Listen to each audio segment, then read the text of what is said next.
No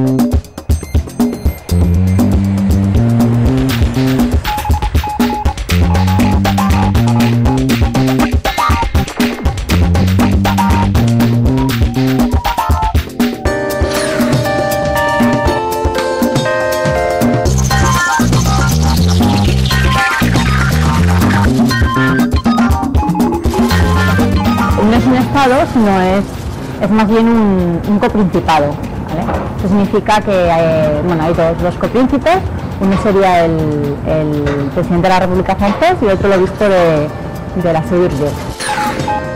Tenemos 3 horitas para meternos en piscinas y hacer tratamientos, lo que queramos, y vamos a salir casi hechos polvo realmente, ¿eh? Vamos a salir cansados pero muy relajados. Además que cada vez que veo una película, bueno, eso lo digo en plan familiar, pues relaciono mucho a mi padre y mi tío, no sé, porque se parecían bastante y tal, y todo eso. Y aquello de que cuando veo una película me coge un poquito de añorancica y tal.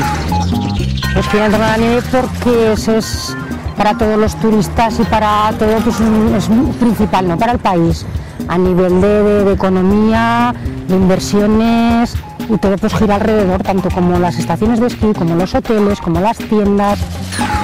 El guiñote es un juego que si no chillas, no hay juego. El idioma oficial, por supuesto, es el catalán, pero nosotros, por nuestras raíces, hablamos en castellano. En Andorra tienes la sensación, hay gente que entra y al día siguiente marcha, inmediatamente, porque es valle cerrado, le falta alargar la vista. A mí me encantó, desde el primer día.